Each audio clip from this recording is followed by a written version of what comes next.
साथियों नमस्कार। Take legal S4 channel पर मैं राजेंद्र शाह एडवोकेट आप लोगों का फिर एक बार स्वागत करता हूं। साथियों आज के वीडियो में सहारा इन्वेस्टर रिफंड मनी न्यूज यानी कि सहारा इन्वेस्टरों का भुगतान कब होगा। साथियों इस सवाल को लेकर कई सांसदों ने सरकार से सवाल पूछा और सरकार का जवाब क्या है कि हमने भगवान से अर्जी लगा दिया है तथा भगवान को मनाने के लिए हवन यज्ञ प्रार्थना भी किया जा रहा है, जल्द ही भुगतान होगा। इस तरह का जवाब सरकार के द्वारा दिया गया है। साथियों हम आप लोगों को बताना चाहते हैं कि अगस्त 2022 में सांसद माननीय गिरधारी यादव जी, माननीय विजय बघेल जी के द्वारा पूछा गया था कि सहारा इन्वेस्टरों का भुगतान कब होगा। सेबी के पास जो पैसा जमा है वो सेबी का पैसा अगर सेबी रिटर्न नहीं कर पा रही है तो सेबी सहारा को कब रिटर्न करेगी, या सरकार निवेशकों का पैसा दिलाने के लिए कौन कौन से उपाय किए हैं। इन सवालों का कुछ भी जवाब सरकार के द्वारा नहीं दिया गया। साथियों अभी रिसेंटली शीतकालीन सत्र जो चल रहा है जिसमें सांसद सम्मानीय महाबली सिंह व राम शिरोमण वर्मा जी के द्वारा भी सवाल पूछे गए, लेकिन उस सवालों का भी जवाब सरकार के द्वारा कुछ भी नहीं दिया गया। इन लोगों का स्पष्ट सवाल था कि सरकार के द्वारा निवेशकों का भुगतान कराने के लिए कौन कौन से कदम उठाए गए हैं, उस कदम के बारे में सरकार के द्वारा कोई जानकारी नहीं दिया गया। सिर्फ इतना बताया गया कि सेबी के द्वारा एक इंटरवीनस आवेदन प्रस्तुत किया गया है कि सुप्रीम कोर्ट गाइडलाइन जारी करे कि सेबी आगे क्या करे। सिर्फ इस तरह का जवाब देके सरकार ने अपना पल्ला झाड़ लिया है। साथियों मैं कहना चाहता हूं कि ये सिर्फ उसी तरह से है जिस तरह से हम ये कहें कि हमने भगवान को मनाने के लिए यज्ञ प्रार्थना शुरू कर दिया हूं, अब भगवान जैसे ही खुश होते हैं तैसे ही वो हमको आशीर्वाद देंगे और हम निवेशकों का भुगतान करेंगे। इस तरह की मंशा सरकार की हो गई है, जबकि सरकार मालिक है, सरकार राजा है, सरकार के अधीन न्यायपालिका आती है, न्यायपालिका के अधीन सरकार नहीं है। सरकार जो भी निर्णय लेगी, सरकार सेबी को निर्देश दे सकती है कि आप अपना प्रकरण वापस लो। सरकार खुद जजमेंट कर सकती है कि इस मैटर पर क्या किया जाए। जहां 11-12 करोड़ लोग आज दर की ठोकर खा रहे हैं, आज अपना गाढ़ी कमाई, अपनी मेहनत की कमाई जमा करके उसको प्राप्त करने के लिए हड़ताल, धरना, प्रदर्शन सब कुछ कर रहे हैं, यहाँ तक कि आत्महत्या करने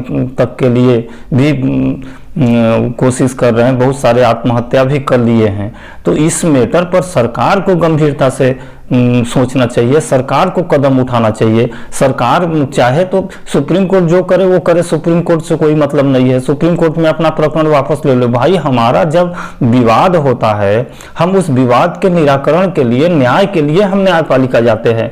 अगर हमको वहां से न्याय नहीं मिल रहा है या देरी से मिल रहा है तो हम खुद सक्षम है कि हम दोनों पक्ष बैठ के आपस में विचार कर लें कि कौन गलत है कौन सही है और उसके हिसाब से जजमेंट कर लें। तो सरकार और सहारा आपस में बैठ जाएं और बैठने के बाद जो भी मैटर है जिसमें जिसको जो भी गलती नजर आती है उस गलती के हिसाब से निराकरण कर दे। अभी सेबी के द्वारा 2 बार तो खुद प्लांटी लगाया जा चुका है, एक बार 12,000 करोड़ रुपया, एक बार 6,000 करोड़ रुपया। अगर सिर्फ जुर्माना लगाने से समस्या का सॉल्व हो जाता है तो आप जुर्माना लगा दीजिए, बाकी जो पैसा सहारा का पड़ा है उस पैसे को रिटर्न दे दीजिए सहारा को, और सहारा को निर्देशित कर दीजिए कि आपके जितने भी निवेशक हैं उनका भुगतान यथाशीघ्र आप कराएं और चालू करें। और जो भी एनआई वगैरह पर प्रतिबंध लगाया गया है उसको ओपन कर दें और सहारा को यह भी निर्देश दे दिया जाए कि जितने कर्मचारी हैं उन कर्मचारी को आप पुनः अपने जॉब पर रखें, नियमित करें, उनका वेतन दें। और जो भी कुछ घट रहा है हम आपका मदद करेंगे। मदद करने के लिए सरकार होती है, न कि अड़ंगा डालने के लिए। लेकिन सरकार का रुख स्पष्ट नहीं है, सरकार क्या करना चाहती है। सरकार भगवान भरोसे है, अब भगवान भरोसे कभी कोई कार्य सफल नहीं होगा। हमको कुछ न कुछ प्रयास करना पड़ेगा उस दिशा में। अब आजकल की न्यायपालिका से न्याय पाना तो भगवान कैसे, तो ये कहावत है कि भगवान के घर में देर है अंधेर नहीं, तो न्यायपालिका के घर में भी देर है अंधेर नहीं है। न्याय हमें मिलेगा लेकिन काफी देरी से मिलेगा। 10 साल हो गया, अब 10 साल के बाद कितना निवेशक इंतजार करेगा। अब इंतजार की सीमा भी खत्म हो चुकी है। इसलिए मेरा निवेदन है कि सरकार भगवान के भरोसे न बैठे और अपना खुद डिसीजन ले, क्योंकि न्यायपालिका पर सरकार का अंकुश नहीं है। न्यायपालिका मनमाना, अभी लोकसभा में खुद कानून मंत्री ने अपना बयान दिया है कि जब चाहे तब न्यायपालिका छुट्टी कर लेती हैं, जब चाहे तब अपना हेयरिंग करती हैं। तो हमारा अंकुश नहीं है। जब आपका अंकुश नहीं है तो आप अपना प्रकरण वहां क्यों दिए हैं? आप खुद एक स्वायत्त संस्था है, आप सरकार हैं, आप राजा हैं, आप जजमेंट कर लीजिए। अगर सहारा गलती है तो उस गलती का सजा दे दीजिए, प्लांटी दे दीजिए। लेकिन निवेशकों को सजा जुर्माना प्लांटी क्यों दिया जा रहा है? निवेशक का क्या गलती है? भाई आपने लाइसेंस जारी किया, आपके मुताबिक सहारा ने ब्रांच खोला, सारे शहरों में अपना ब्रांच खोला, संचालित किया, लोगों को बताया कि ये हमारा स्कीम है, और वो स्कीम लोगों को पसंद आया। उस स्कीमों में लोगों ने पैसा जमा किया, तो पैसा जमा किया तो अब रिटर्न की बारी आई तो आप पल्ला झाड़ लेंगे कि जो करेगी न्यायपालिका करेगी, और न्यायपालिका को करना नहीं है।